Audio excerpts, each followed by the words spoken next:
जब तुम पलटकर इनके पास पहुंचोगे तो ये तरह तरह के बहाने पेश करेंगे, मगर तुम साफ कह देना कि बहाने ना करो, हम तुम्हारी किसी बात का विश्वास न करेंगे। अल्लाह ने हमको तुम्हारे हालात बता दिए हैं। अब अल्लाह और उनका रसूल तुम्हारे चलन को देखेगा, फिर तुम उसकी ओर पलटाए जाओगे जो खुले और छिपे सबका जानने वाला है, और वो तुम्हें बता देगा कि तुम क्या कुछ करते रहे हो। तुम्हारी वापसी पर ये तुम्हारे सामने कस्में खाएंगे ताकि तुम उन्हें छोड़ दो, तो बेशक तुम उन्हें जाने ही दो, क्योंकि ये गंदगी हैं और इनका वास्तविक ठिकाना जहन्नम है, जो इनकी कमाई के बदले में इन्हें प्राप्त होगा। ये तुम्हारे सामने कस्में खाएंगे ताकि तुम इनसे राजी हो जाओ।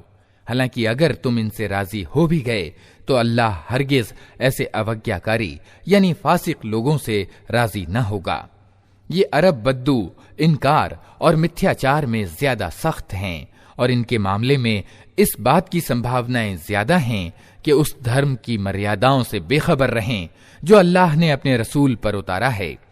अल्लाह सब कुछ जानता है और तत्वदर्शी और सर्वज्ञ है।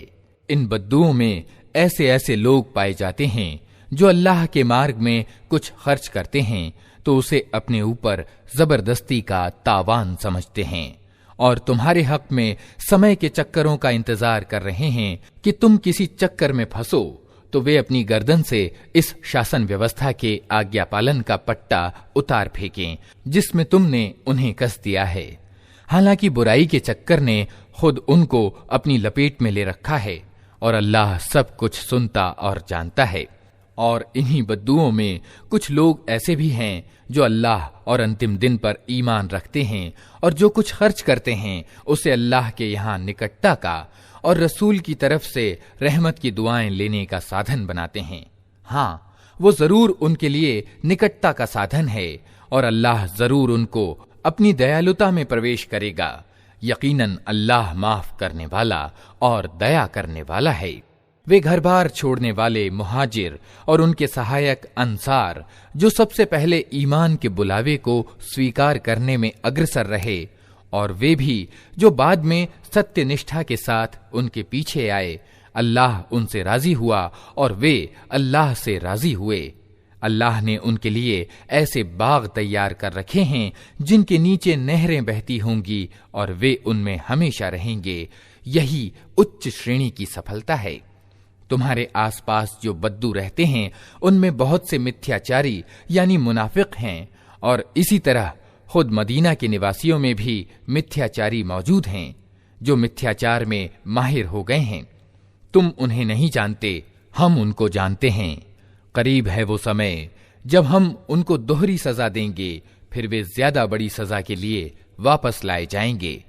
कुछ और लोग हैं जिन्होंने अपने कसूर मान लिए हैं, उनका कर्म मिला जुला है, कुछ भला है और कुछ बुरा। बहुत संभव है कि अल्लाह उनसे दया का व्यवहार करे, क्योंकि वो माफ करने वाला और दया करने वाला है। ऐ नबी, तुम उनके मालों में से सदका लेकर उन्हें पाक करो और नेकी की राह में उन्हें बढ़ाओ, और उनके हक में रहमत की दुआ करो, क्योंकि तुम्हारी दुआ उनके लिए शांति और सुकून का कारण होगी। अल्लाह सब कुछ सुनता और जानता है। क्या इन लोगों को मालूम नहीं है कि वो अल्लाह ही है जो अपने बंदों की तौबा कबूल करता है और उनके सदकों यानी दान को स्वीकृति प्रदान करता है, और ये कि अल्लाह बड़ा माफ करने वाला और दया करने वाला है। और ए नबी, इन लोगों से कह दो कि तुम कर्म करो, अल्लाह और उसका रसूल और ईमान लाने वाले सब देखेंगे कि तुम्हारी नीति अब क्या रहती है। फिर तुम उसकी ओर पलटाए जाओगे जो खुले और छिपे सबको जानता है, और वो तुम्हें बता देगा कि तुम क्या करते रहे हो। कुछ दूसरे लोग हैं जिनका मामला अभी अल्लाह के हुक्म पर ठहरा हुआ है, चाहे उन्हें सजा दे और चाहे नए सिरे से उन पर मेहरबान हो जाए। अल्लाह सब कुछ जानता है और तत्वदर्शी एवं सर्वज्ञ है। कुछ और लोग हैं जिन्होंने एक मस्जिद बनाई इस उद्देश्य के लिए कि सत्य संदेश को हानि पहुंचाएं और अल्लाह की बंदगी करने की बजाय इनकार करें, और ईमान वालों में फूट डालें और इस दिखावे की इबादतगाह को उस व्यक्ति के लिए घात स्थल बनाएं जो इससे पहले अल्लाह और उसके रसूल के विरुद्ध लड़ चुका है। वे जरूर कस्में खा खाकर कहेंगे कि हमारा इरादा तो भलाई के सिवा किसी दूसरी चीज का न था, मगर अल्लाह गवाह है कि वे बिल्कुल झूठे हैं। तुम हरगिज उस मकान में खड़े न होना जो मस्जिद पहले दिन से तकवा पर कायम की गई थी, वही इसके लिए ज्यादा मुनासिब है कि तुम उसमें इबादत के लिए खड़े हो। उसमें ऐसे लोग हैं जो पाक रहना पसंद करते हैं और अल्लाह को पाकीज़गी अपनाने वाले ही पसंद हैं। फिर तुम्हारा क्या ख्याल है कि अच्छा इंसान वो है जिसने अपनी इमारत की बुनियाद अल्लाह के डर और उसकी प्रसन्नता की चाहत पर रखी हो, या वो जिसने अपनी इमारत एक घाटी के खोखले अस्थिर कगार पर उठाई और वो उसे लेकर सीधे जहन्नम की आग में जा गिरी। ऐसे जालिम लोगों को अल्लाह कभी सीधा मार्ग नहीं दिखाता। ये इमारत जो इन्होंने बनाई है हमेशा इनके दिलों में अविश्वास की जड़ बनी रहेगी, जिसके निकलने का अब कोई उपाय नहीं, सिवाय इसके कि इनके दिल ही टुकड़े टुकड़े हो जाएं। अल्लाह बड़ा ही जानने वाला और तत्वदर्शी है। वास्तविकता यह है कि अल्लाह ने ईमान वालों से उनकी जान और उनके माल जन्नत यानी स्वर्ग के बदले खरीद लिए हैं। वे अल्लाह के मार्ग में लड़ते और मारते और मरते हैं। उनसे जन्नत का वादा अल्लाह के जिम्मे एक पक्का वादा है, तौरात और इंजील और कुरान में। और कौन है जो अल्लाह से बढ़कर अपने वादे को पूरा करने वाला हो? अतः खुशियां मनाओ अपने उस सौदे पर जो तुमने अल्लाह से चुका लिया है। यही सबसे बड़ी सफलता है। अल्लाह की ओर बार बार पलटने वाले, उसकी बंदगी करने वाले, उसकी तारीफ के गुण गाने वाले, उसके लिए जमीन में चक्कर लगाने वाले और उसके आगे झुकने और सजदे करने वाले, भलाई का आदेश देने वाले, बुराई से रोकने वाले और अल्लाह की सीमाओं की रक्षा करने वाले इस शान के होते हैं। वे ईमान वाले जो अल्लाह से सौदे का ये मामला तय करते हैं। और ए नबी, इन ईमान वालों को खुशखबरी दे दो।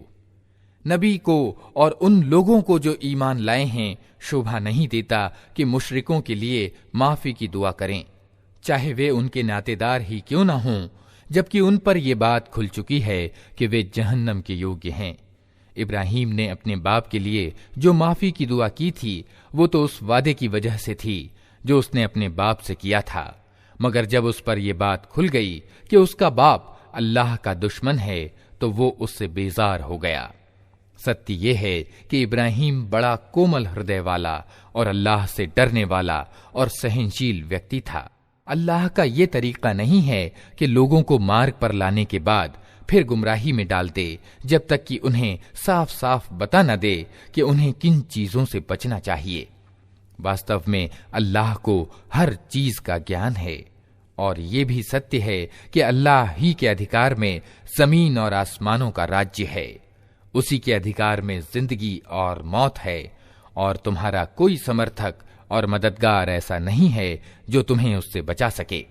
अल्लाह ने माफ कर दिया नबी को और उन घर बार छोड़ने वाले मुजाहिरों और उनकी मदद करने वाले अंसार को जिन्होंने बड़ी तंगी के समय में नबी का साथ दिया। अगरचे उनमें से कुछ लोगों के दिल कुटिलता की ओर झुक चले थे, मगर जब उन्होंने इस कुटिलता का अनुसरण न किया बल्कि नबी का साथ दिया तो अल्लाह ने उन्हें माफ कर दिया। बेशक उसका मामला इन लोगों के साथ नरमी और दया का है। और उन तीनों को भी उसने माफ किया जिनके मामले को स्थगित कर दिया गया था, जब जमीन अपनी सारी वुसात यानी फैलाव के बावजूद उन पर तंग हो गई और उनकी अपनी जानें भी उन पर बोझ होने लगीं और उन्होंने जान लिया कि अल्लाह से बचने के लिए कोई शरण लेने की जगह खुद अल्लाह ही की दयालुता की छाया के सिवा नहीं है, तो अल्लाह अपनी मेहरबानी से उनकी ओर पलटा ताकि वे उसकी ओर पलट आएं। यकीनन ही वो बड़ा माफ करने वाला और दया करने वाला है। ऐ लोगो जो ईमान लाए हो, अल्लाह से डरो और सच्चे लोगों का साथ दो। मदीना के निवासियों और आसपास के बद्दुओं को यह हरगिज मुनासिब न था कि अल्लाह के रसूल को छोड़कर घर बैठे रहते और उसकी ओर से बेपरवाह होकर अपनी अपनी जान की चिंता में लग जाते। इसलिए कि ऐसा कभी ना होगा कि अल्लाह के मार्ग में भूख प्यास और शारीरिक मशक्कत की कोई तकलीफ वे झेलें, और सत्य का इनकार करने वालों को जो मार्ग अप्रिय है उस पर कोई कदम वे उठाएं, और किसी दुश्मन से सत्य की दुश्मनी का कोई बदला वे लें, और उसके बदले उनके हक में एक अच्छा कर्म न लिखा जाए। यकीनन अल्लाह के यहां उत्तम कारों का पारिश्रमिक मारा नहीं जाता। इसी तरह ये भी कभी ना होगा कि वे अल्लाह के मार्ग में थोड़ा या बहुत कोई खर्च उठाएं और जिहाद के प्रयास में कोई घाटी वे पार करें और उनके हक में उसे लिख न लिया जाए, ताकि अल्लाह उनके इस अच्छे कारनामों का बदला उन्हें प्रदान करे। और ये कुछ जरूरी न था कि ईमान वाले सारे के सारे ही निकल खड़े होते, मगर ऐसा क्यों न हुआ कि उनकी आबादी के हर हिस्से में से कुछ लोग निकल कर आते और दीन की समझ पैदा करते और वापस जाकर अपने इलाके के निवासियों को सावधान करते, ताकि वे मुस्लिमों से भिन्न नीति से परहेज करते। ऐ लोगों जो ईमान लाए हो, युद्ध करो उन सत्य का इनकार करने वालों से जो तुम्हारे पास हैं, और चाहिए कि वे तुम्हारे अंदर सख्ती पाएं, और जान लो कि अल्लाह डर रखने वालों के साथ है। जब कोई नई सूरा उतरती है तो उनमें से कुछ लोग मजाक के तौर पर मुसलमानों से पूछते हैं कि कहो तुम में से किसके ईमान में इससे इजाफा हुआ। जो लोग ईमान लाए हैं उनके ईमान में तो वास्तव में हर उतरने वाली सूरा ने इजाफा ही किया है और वे इससे खुश हैं। अलबत्ता जिन लोगों के दिलों को निफाक का रोग लगा हुआ था, उनकी पिछली गंदगी पर हर नई सूरा ने एक और गंदगी का इजाफा कर दिया और वे मरते दम तक कुफ्र ही में पड़े रहे। क्या ये लोग देखते नहीं कि हर साल एक दो बार ये आजमाइश में डाले जाते हैं, मगर इस पर भी न तौबा करते हैं न कोई शिक्षा ग्रहण करते हैं। जब कोई सूरा उतरती है तो ये लोग आंखों ही आंखों में एक दूसरे से बातें करते हैं कि कहीं कोई तुमको देख तो नहीं रहा है, फिर चुपके से निकल भागते हैं। अल्लाह ने इनके दिल फेर दिए हैं क्योंकि ये नासमझ लोग हैं। देखो तुम लोगों के पास एक रसूल आया है जो खुद तुम ही में से है, तुम्हारा नुकसान में पड़ना उसके लिए असह्य है, तुम्हारी कामयाबी की वो लालसा रखता है। ईमान वालों के लिए वो बड़ा ही मेहरबान और रहम दिल है। अब अगर ये लोग तुमसे मुंह फेरते हैं तो ए नबी इनसे कह दो कि मेरे लिए अल्लाह बस करता है, कोई पूज्य नहीं मगर वो, उसी पर मैंने भरोसा किया और वो मालिक है महान राज सिंहासन का। अल्लाह के नाम से जो बड़ा ही मेहरबान और रहम करने वाला है। अलिफ लाम रा, ये उस किताब की आयतें हैं जो ज्ञान एवं तत्वदर्शिता से परिपूर्ण है।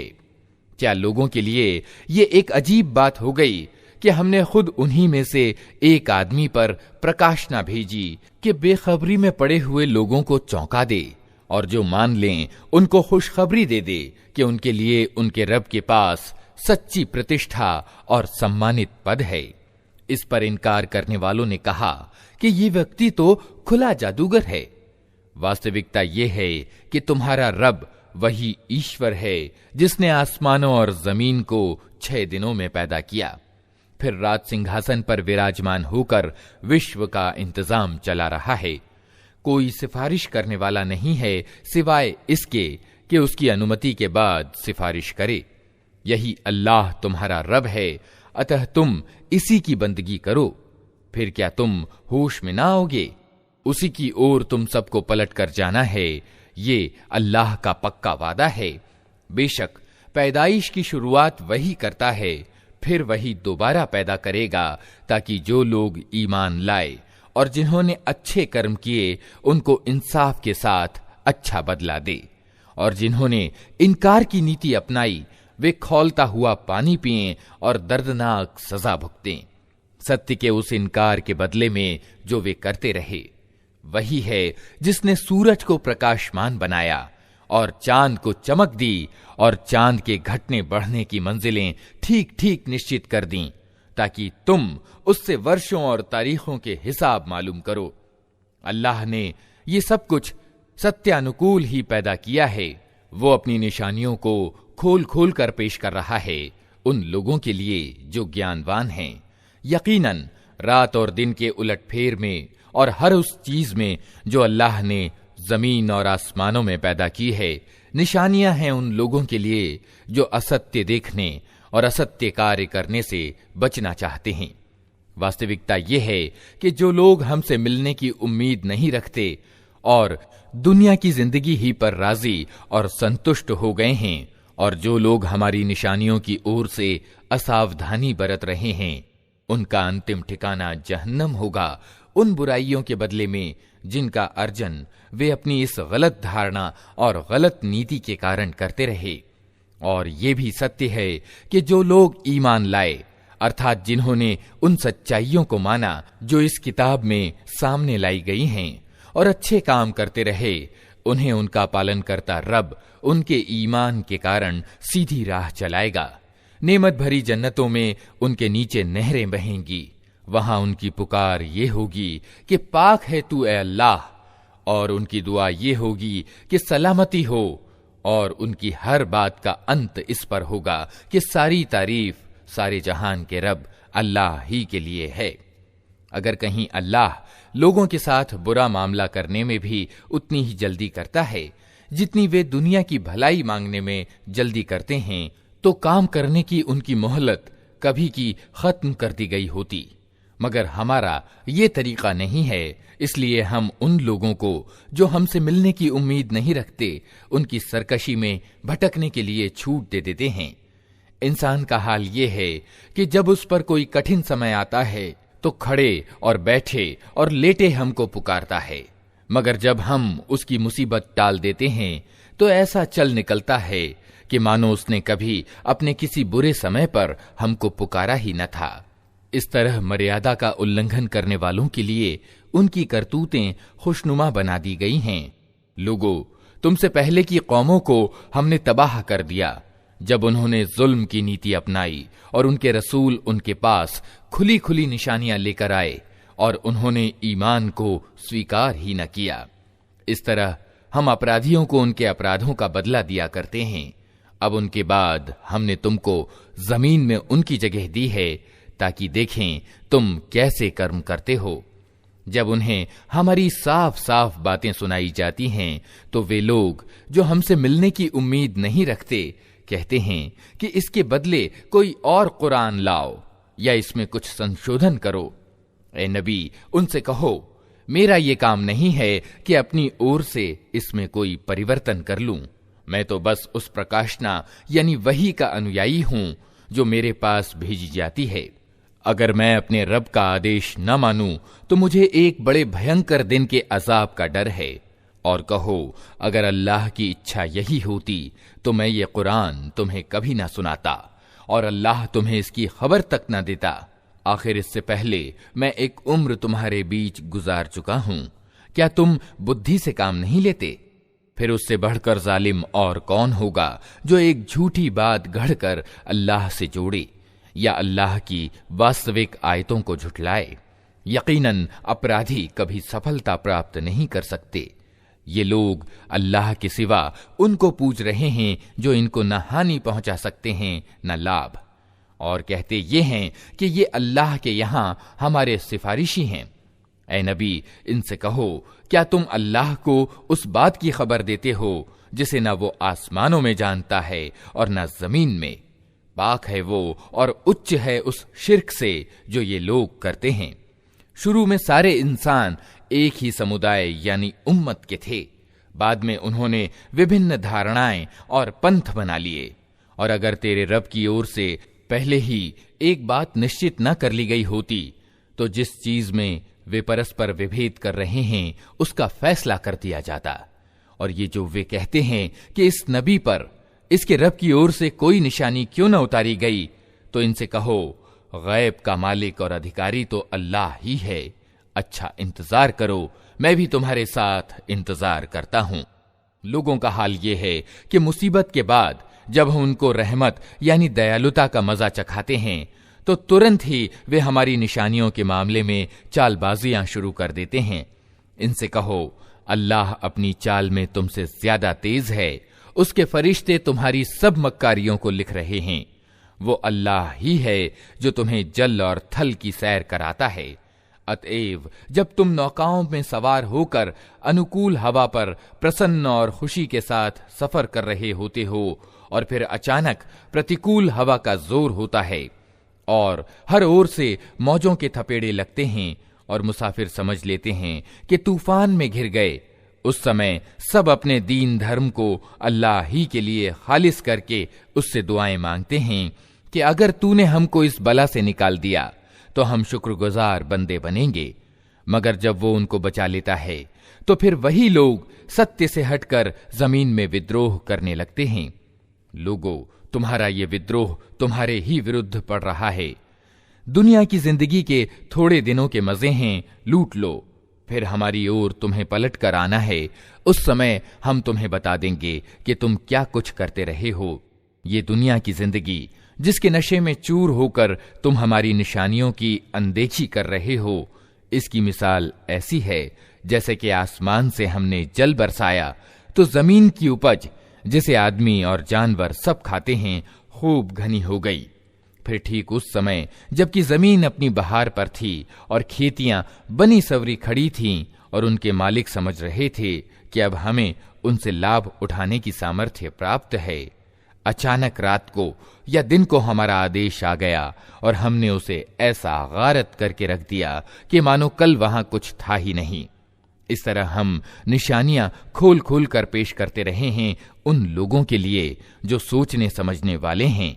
तुम इस अस्थाई जिंदगी के धोखे में पड़ रहे हो और अल्लाह तुम्हें सलामती के घर की ओर बुला रहा है। राह पर लाना उसके अधिकार में है, जिसको वो चाहता है सीधा मार्ग दिखा देता है। जिन लोगों ने भलाई का तरीका अपनाया उनके लिए भलाई है और उसके अलावा अनुग्रह। उनके चेहरों पर कालिख और रुसवाई न छाएगी। वे जन्नत के अधिकारी हैं जहां वे हमेशा रहेंगे। और जिन लोगों ने बुराइयां कमाई उनकी बुराई जैसी है वैसा ही वे बदला पाएंगे। रुसवाई उन पर छाई होगी, कोई अल्लाह से उनको बचाने वाला न होगा। उनके चेहरों पर ऐसा अंधकार छाया हुआ होगा जैसे रात के काले पर्दे उन पर पड़े हुए हों। वे दोज़ख के पात्र हैं जहां वे हमेशा रहेंगे। जिस दिन हम उन सबको एक साथ अपने न्यायालय में इकट्ठा करेंगे, फिर उन लोगों से जिन्होंने साजी ठहराया है कहेंगे कि ठहर जाओ, तुम भी और तुम्हारे बनाए हुए साझीदार भी। फिर हम उनके बीच से अजनबियत यानी अपरिचितता का पर्दा हटा देंगे और उनके साझीदार कहेंगे कि तुम हमारी बंदगी तो नहीं करते थे। हमारे और तुम्हारे बीच अल्लाह की गवाही काफी है कि तुम अगर हमारी बंदगी करते भी थे तो हम तुम्हारी इस बंदगी से बिल्कुल बेखबर थे। उस समय हर व्यक्ति अपने किए का मजा चख लेगा। सब अपने वास्तविक मालिक की ओर फेर दिए जाएंगे और वे सारे झूठ जो उन्होंने घड़ रखे थे गुम हो जाएंगे। उनसे पूछो, कौन तुमको आसमान और जमीन से रोजी देता है? ये सुनने और देखने की शक्तियां किसके अधिकार में हैं? कौन बेजान में से जानदार को और जानदार में से बेजान को निकालता है? कौन इस विश्व की व्यवस्था का उपाय कर रहा है? वे जरूर कहेंगे कि अल्लाह। कहो, फिर तुम सत्य के विरुद्ध चलने से परहेज नहीं करते? तब तो यही अल्लाह तुम्हारा वास्तविक रब है। फिर सत्य के बाद पथभ्रष्टता के सिवा और क्या बाकी रह गया? आखिर ये तुम किधर फिराए जा रहे हो? ऐ नबी, देखो, इस तरह नाफरमानी करने वालों पर तुम्हारे रब की बात सत्य घटित हो गई कि वह हरगिज नहीं मानेंगे। इनसे पूछो, तुम्हारे ठहराए हुए साझीदारों में कोई है जो सृष्टि का आरंभ भी करता हो और फिर उसकी पुनरावृत्ति भी करे? कहो, वो केवल अल्लाह है जो सृष्टि का आरंभ भी करता है और उसकी पुनरावृत्ति भी। फिर तुम ये किस उल्टी राह पर चलाए जा रहे हो? इनसे पूछो, तुम्हारे ठहराए हुए साझीदारों में से कोई ऐसा भी है जो सत्य का मार्ग दिखाता हो? कहो, वो सिर्फ अल्लाह है जो सत्य का मार्ग दिखाता है। फिर भला बताओ, जो सत्य का मार्ग दिखाता है वो इसका ज्यादा हक रखता है कि उसका अनुसरण किया जाए, या वो जो खुद मार्ग नहीं पाता? ये और बात है कि उसको मार्ग दिखाया जाए। आखिर तुम्हें हो क्या गया है? कैसे उल्टे उल्टे फैसले करते हो?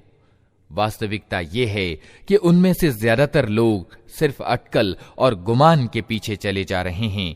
हालांकि अटकल सत्य की जरूरत को कुछ भी पूरा नहीं करता। जो कुछ ये कर रहे हैं अल्लाह उसको खूब जानता है। और ये कुरान वो चीज नहीं है जो अल्लाह की प्रकाशना यानी वही और शिक्षा के बिना रचा जा सके, बल्कि ये तो जो कुछ पहले आ चुका था उसकी पुष्टि और विशिष्ट किताब का विस्तार है। इसमें कोई शक नहीं कि ये विश्व के शासक की ओर से है। क्या ये लोग कहते हैं कि पैगंबर ने इसे खुद रच लिया है? कहो, अगर तुम अपने इस इल्जाम में सच्चे हो तो एक सूरा इस जैसी रच कर लाओ और एक अल्लाह को छोड़कर जिसको बुला सकते हो सहायता के लिए बुला लो। वास्तविकता यह है कि जो चीज इनके ज्ञान की पकड़ में नहीं आई और जिसका नतीजा भी इनके सामने नहीं आया, उसको इन्होंने अकारण अटकल पच्चू झुठला दिया। इसी तरह तो इनसे पहले के लोग भी झुठला चुके हैं। फिर देख लो उन जालिमों का क्या अंजाम हुआ। इनमें से कुछ लोग ईमान लाएंगे और कुछ नहीं लाएंगे, और तेरा रब उन बिगाड़ पैदा करने वालों को खूब जानता है। अगर ये तुझे झुठलाते हैं तो कह दे कि मेरा कर्म मेरे लिए है और तुम्हारा कर्म तुम्हारे लिए। जो कुछ मैं करता हूं उसकी जिम्मेदारी से तुम बरी हो, और जो कुछ तुम कर रहे हो उसकी जिम्मेदारी से मैं बरी हूं। इनमें बहुत से लोग हैं जो तेरी बातें सुनते हैं, मगर क्या तू बहरों को सुनाएगा चाहे वे कुछ न समझते हों? इनमें बहुत से लोग हैं जो तुझे देखते हैं, मगर क्या तू अंधों को राह बताएगा चाहे उन्हें कुछ न सूझता हो? वास्तविकता यह है कि अल्लाह लोगों पर जुल्म नहीं करता, लोग खुद ही अपने ऊपर जुल्म करते हैं। आज ये दुनिया की जिंदगी में मस्त हैं, और जिस दिन अल्लाह इनको इकट्ठा करेगा तो यही दुनिया की जिंदगी इन्हें ऐसी लगेगी मानो ये सिर्फ एक घड़ी भर आपस में जान पहचान करने को ठहरे थे। उस समय सिद्ध हो जाएगा कि वास्तव में बड़े घाटे में रहे वे लोग जिन्होंने अल्लाह से मुलाकात को झुठलाया, और हरगिज वे सीधे मार्ग पर न थे। जिन बुरे परिणामों से हम इन्हें डरा रहे हैं उनका कोई हिस्सा हम तेरे जीते जी दिखा दें या उससे पहले ही तुझे उठा लें, हर हाल में इन्हें आना हमारी तरफ ही है, और जो कुछ ये कर रहे हैं उस पर अल्लाह गवाह है। हर उम्मत यानी समुदाय के लिए एक रसूल है। फिर जब किसी समुदाय के पास उसका रसूल आ जाता है तो उसका फैसला पूरे न्याय के साथ चुका दिया जाता है और उस पर रत्ती भर जुल्म नहीं किया जाता। कहते हैं, अगर तुम्हारी ये धमकी सच्ची है तो आखिर ये कब पूरी होगी? कहो, मेरे अधिकार में तो खुद अपना नफा और नुकसान भी नहीं, सब कुछ अल्लाह की इच्छा पर अवलंबित है। हर समुदाय के लिए मोहलत की एक अवधि है। जब ये अवधि पूरी हो जाती है तो घड़ी भर भी आगे और पीछे नहीं होता। इनसे कहो, कभी तुमने ये भी सोचा कि अगर अल्लाह का अजाब अचानक रात को या दिन को आ जाए तो तुम क्या कर सकते हो? आखिर ये ऐसी कौन सी चीज है जिसके लिए अपराधी जल्दी मचाएं? क्या जब वो तुम पर आ पड़े उसी समय तुम उसे मानोगे? अब बचना चाहते हो, हालांकि तुम खुद ही इसके जल्दी आने की मांग कर रहे थे। फिर जालिमों से कहा जाएगा कि अब हमेशा के अजाब का मजा चखो। जो कुछ तुम कमाते रहे हो उसके बदले के सिवा और क्या बदला तुमको दिया जा सकता है? फिर पूछते हैं, क्या वास्तव में ये सच है जो तुम कह रहे हो? कहो, मेरे रब की कसम, ये बिल्कुल सच है और तुम इतना बलबूता नहीं रखते कि उसे प्रकट होने से रोक दो।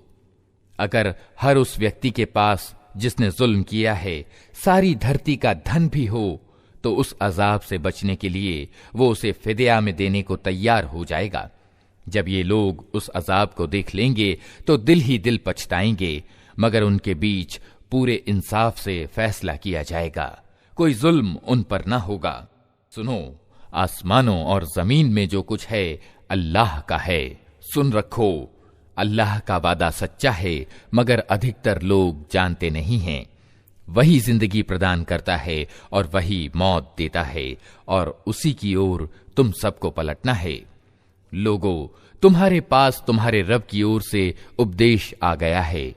ये वो चीज है जो दिलों के रोगों को चंगा करने के लिए है, और जो उसे स्वीकार कर लें उनके लिए मार्गदर्शन और दयालुता है।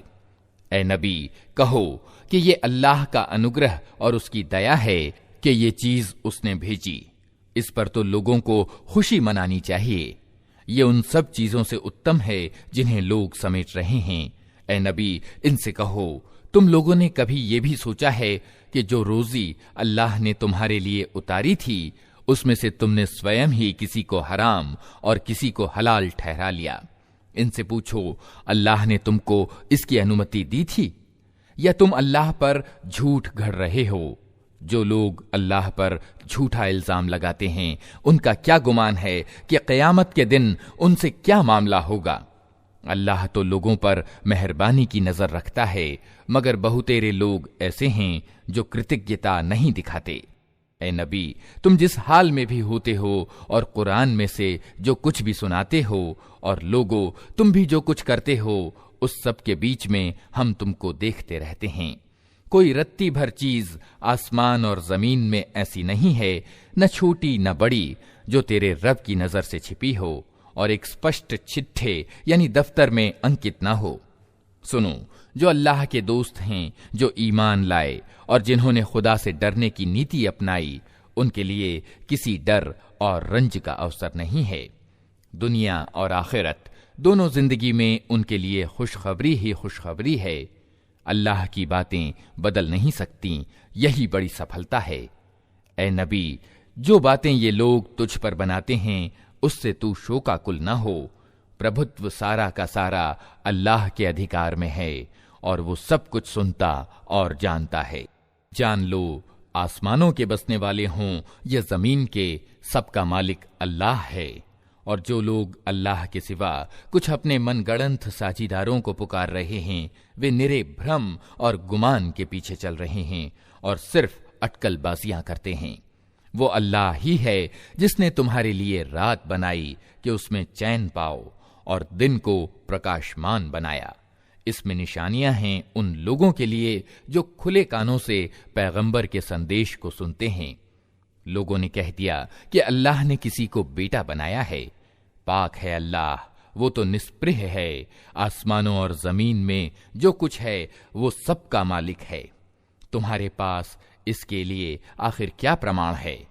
क्या तुम अल्लाह के बारे में ऐसी बातें कहते हो जो तुम्हारे ज्ञान में नहीं? ए नबी, कह दो कि जो लोग अल्लाह पर झूठ गढ़ते हैं, वे हरगिज सफल नहीं हो सकते। थोड़े दिनों की दुनिया की जिंदगी में मजे कर लें, फिर हमारी ओर उनको पलटना है। फिर हम उस इनकार के बदले में जो वे कर रहे हैं, उनको भारी अजाब का मजा चखाएंगे। इनको नूह का वृत्तांत सुनाओ, उस समय का हाल जब उसने अपनी कौम से कहा था कि ए कौम के भाइयों, अगर मेरा तुम्हारे बीच रहना और अल्लाह की आयतें सुना सुना कर तुम्हें गफलत से जगाना तुम्हारे लिए असह्य हो गया है, तो मेरा भरोसा अल्लाह पर है। तुम अपने ठहराए हुए साझीदारों को साथ लेकर अपना एक सर्वमान्य फैसला कर लो, और जो योजना तुम्हारे सामने हो खूब सोच समझ लो, ताकि उसका कोई पहलू तुम्हारी दृष्टि से छिपा न रहे। फिर मेरे विरुद्ध उसे क्रियात्मक रूप दो और मुझे हरगिज मोहलत न दो। तुमने मेरे उपदेश से मुंह मोड़ा तो मेरी क्या हानि की? मैं तुमसे कोई पारिश्रमिक नहीं मांग रहा था। मेरी मजदूरी तो अल्लाह के जिम्मे है, और मुझे आदेश दिया गया है कि चाहे कोई माने या न माने, मैं खुद मुस्लिम यानी ईश्वर का आज्ञाकारी बनकर रहूं। उन्होंने उसे झुठला दिया, और परिणाम ये हुआ कि हमने उसे और उन लोगों को जो उनके साथ नाव में थे बचा लिया, और उन्हीं को जमीन में उत्तराधिकारी बनाया, और उन सब लोगों को डुबो दिया जिन्होंने हमारी आयतों को झुठलाया था। अतः देख लो कि जिन्हें चेतावनी दी गई थी और फिर भी उन्होंने नहीं माना, उनका क्या परिणाम हुआ। फिर नूह के बाद हमने विभिन्न पैगंबरों को उनकी कौमों की ओर भेजा, और वे उनके पास खुली खुली निशानियां लेकर आए, मगर जिस चीज को उन्होंने पहले झुठला दिया था उसे फिर नहीं माना। इस तरह हम सीमा से आगे बढ़ जाने वालों के दिलों पर ठप्पा लगा देते हैं। फिर उनके बाद हमने मूसा और हारून को अपनी निशानियों के साथ फिरौन और उसके सरदारों की ओर भेजा। मगर उन्होंने अपनी बड़ाई का गर्व किया और वे अपराधी लोग थे। तो जब तुम्हारे पास से सत्य उनके सामने आया तो उन्होंने कह दिया कि ये तो खुला जादू है। मूसा ने कहा, तुम सत्य को ये कहते हो जब वो तुम्हारे सामने आ गया? क्या ये जादू है? हालांकि जादूगर सफल नहीं हुआ करते। उन्होंने जवाब में कहा, क्या तू इसलिए आया है कि हमें उस रास्ते से फेर दे जिस पर हमने अपने बाप दादा को पाया है, और जमीन में तुम दोनों की बड़ाई कायम हो जाए? तुम्हारी बात तो हम मानने वाले नहीं हैं। और फिरौन ने अपने आदमियों से कहा कि हर कुशल जानकार जादूगर को मेरे सामने हाजिर करो। जब जादूगर आ गए तो मूसा ने कहा, जो कुछ तुम्हें फेंकना है फेंको। और जब उन्होंने अपने अंछर फेंक दिए तो मूसा ने कहा, जो कुछ तुमने फेंका है वो जादू है, अल्लाह अभी इसे व्यर्थ किए देता है। बिगाड़ पैदा करने वालों के काम को अल्लाह सुधरने नहीं देता, और अल्लाह अपने वचनों के द्वारा सत्य को सत्य कर दिखाता है, चाहे अपराधियों को वो कितना ही अप्रिय हो। फिर देखो कि मूसा को उसकी कौम में से कुछ नवयुवकों के सिवा किसी ने न माना, फिरौन के डर से और अपनी कौम के सरदारों के डर से, जिन्हें डर था कि फिरौन उन्हें अजाब में डालेगा। और वाकया ये है कि फिरौन को जमीन में प्रभुत्व प्राप्त था, और वो उन लोगों में से था जो किसी सीमा पर रुकते नहीं हैं। मूसा ने अपनी कौम से कहा कि लोगों, तुम वास्तव में अल्लाह पर ईमान लाए हो तो उस पर भरोसा करो अगर मुसलमान हो। उन्होंने जवाब दिया, हमने अल्लाह ही पर भरोसा किया। ऐ हमारे रब, हमें जालिम लोगों के लिए फितना न बना, और अपनी दयालुता से हमको अधर्मियों से छुटकारा दे। और हमने मूसा और उसके भाई को संकेत दिया कि मिस्र में कुछ घर अपनी कौम के लिए प्राप्त कर लो, और अपने उन घरों को किबला ठहरा लो, और नमाज कायम करो, और ईमान वालों को खुशखबरी दे दो। मूसा ने दुआ की, ऐ हमारे रब, तूने फिरौन और उसके सरदारों को दुनिया की जिंदगी में शोभा और माल दे रखे हैं। ऐ रब, क्या ये इसलिए है कि वे लोगों को तेरे मार्ग से भटकाएं? ऐ रब, उनके माल नष्ट कर दे, और उनके दिलों पर ऐसा ठप्पा लगा दे कि ईमान न लाएं जब तक दर्दनाक अजाब न देख लें। अल्लाह ने जवाब दिया, तुम दोनों की दुआ कबूल की गई। जमे रहो और उन लोगों के मार्ग पर हरगिज न चलना जो ज्ञान नहीं रखते। और हमने इस्राएल की संतान को समुद्र पार करा दिया। फिर फिरौन और उसकी सेनाएं जुल्म और ज्यादती के उद्देश्य से उनके पीछे चलीं, यहां तक कि जब फिरौन डूबने लगा तो बोल उठा, मैंने मान लिया कि वास्तविक खुदा उसके सिवा कोई नहीं है जिस पर इस्राएल की संतान ईमान लाई, और मैं भी मुस्लिम यानी आज्ञाकारियों में से हूं। जवाब दिया गया, अब ईमान लाता है, हालांकि इससे पहले तक तो नाफरमानी करता रहा और बिगाड़ पैदा करने वालों में से था। अब तो हम सिर्फ तेरी लाश ही को बचाएंगे ताकि तू बाद की नस्लों के लिए शिक्षा सामग्री बने, अगरचे बहुत से इंसान ऐसे हैं जो हमारी निशानियों से गफलत बरतते हैं। हमने इस्राएल की संतान को बहुत अच्छा ठिकाना दिया और अत्यंत उत्तम जिंदगी के साधन उन्हें प्रदान किए। फिर उन्होंने परस्पर विभेद उसी समय किया जबकि ज्ञान उनके पास आ चुका था। यकीनन तेरा रब क़यामत के दिन उनके बीच उस चीज का फैसला कर देगा जिसमें वे मतभेद करते रहे हैं। अब अगर तुझे उस मार्गदर्शन की ओर से कुछ भी शक हो जो हमने तुझ पर अवतरित किया है, तो उन लोगों से पूछ ले जो पहले से किताब पढ़ रहे हैं। वास्तव में ये तेरे पास सत्य ही आया है तेरे रब की ओर से, अतः तू शक करने वालों में से ना हो और उन लोगों में शामिल ना हो जिन्होंने अल्लाह की आयतों को झुटलाया है, नहीं तो तू नुकसान उठाने वालों में से होगा। वास्तविकता ये है कि जिन लोगों पर तेरे रब का वचन सिद्ध हो गया है, उनके सामने चाहे कोई निशानी आ जाए, वे कभी ईमान नहीं लाते जब तक कि दर्दनाक अजाब सामने आता न देख लें। फिर क्या ऐसा कोई उदाहरण है कि एक बस्ती अजाब देखकर ईमान लाई हो और उसका ईमान उसके लिए लाभप्रद सिद्ध हुआ हो? यूनुस की कौम के सिवा उसका कोई उदाहरण नहीं। वो कौम जब ईमान ले आई थी तो अलबत्ता हमने उस पर से दुनिया की जिंदगी में अपमान का अजाब टाल दिया और उसको एक अवधि तक जिंदगी से लाभान्वित होने का अवसर दे दिया था। अगर तेरे रब की इच्छा ये होती कि जमीन में सब ईमान वाले और आज्ञाकारी ही हों तो जमीन के सारे वासी ईमान ले आए होते। फिर क्या तू लोगों को मजबूर करेगा कि वे ईमान वाले यानी मोमिन हो जाएं? कोई प्राणी अल्लाह की अनुमति के बिना ईमान नहीं ला सकता और अल्लाह का तरीका ये है कि जो लोग बुद्धि से काम नहीं लेते वो उन पर गंदगी डाल देता है। इनसे कहो, जमीन और आसमानों में जो कुछ है उसे आंखें खोल कर देखो, और जो लोग ईमान लाना ही नहीं चाहते उनके लिए निशानियां और चेतावनियां आखिर क्या लाभप्रद हो सकती हैं। अब ये लोग इसके सिवा और किस चीज के इंतजार में हैं कि वही बुरे दिन देखें जो इनसे पहले गुजरे हुए लोग देख चुके हैं। इनसे कहो, अच्छा इंतजार करो, मैं भी तुम्हारे साथ इंतजार करता हूं। फिर जब ऐसा समय आता है तो हम अपने रसूलों को और उन लोगों को बचा लिया करते हैं जो ईमान लाए हों। हमारा यही तरीका है, हम पर यह हक है कि ईमान वालों को बचा लें। ए नबी, कह दो कि लोगों, अगर तुम अभी तक मेरे धर्म के बारे में किसी शक में हो तो सुन लो कि तुम अल्लाह के सिवा जिनकी बंदगी करते हो मैं उनकी बंदगी नहीं करता, बल्कि सिर्फ उसी अल्लाह की बंदगी करता हूं जिसके अधिकार में तुम्हारी मौत है।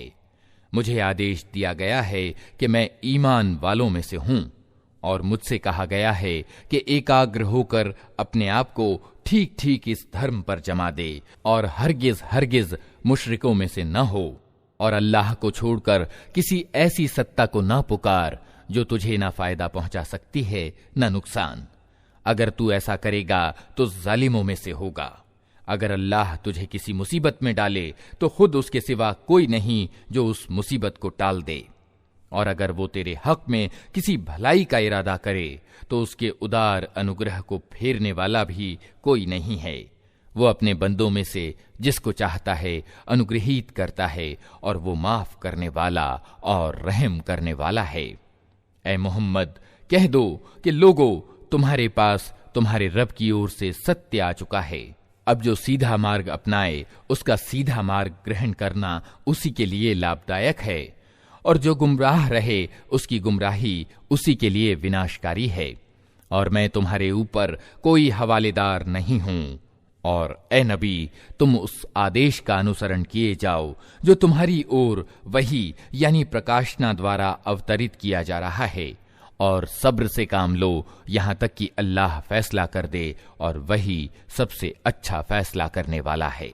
अल्लाह के नाम से जो बड़ा ही मेहरबान और रहम करने वाला है। अलिफ लाम रा अध्यादेश यानी फरमान है जिसकी आयतें सुदृढ़ और सविस्तार बयान हुई हैं, एक तत्वदर्शी और खबर रखने वाली हस्ती की ओर से कि तुम बंदगी न करो मगर सिर्फ अल्लाह की।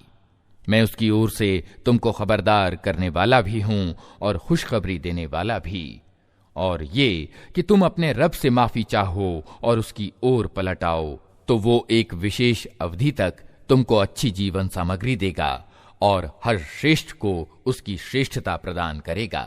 लेकिन अगर तुम मुंह फेरते हो तो मैं तुम्हारे हक में एक बड़े भयंकर दिन के अजाब से डरता हूं। तुम सबको अल्लाह की ओर पलटना है और वो सब कुछ कर सकता है। देखो, ये लोग अपने सीनों को मोड़ते हैं ताकि उससे छिप जाएं। सावधान, जब ये कपड़ों से अपने आप को ढांपते हैं, अल्लाह इनके छिपे को भी जानता है और खुले को भी। वो तो उन भेदों से भी वाकिफ है जो सीनों में हैं।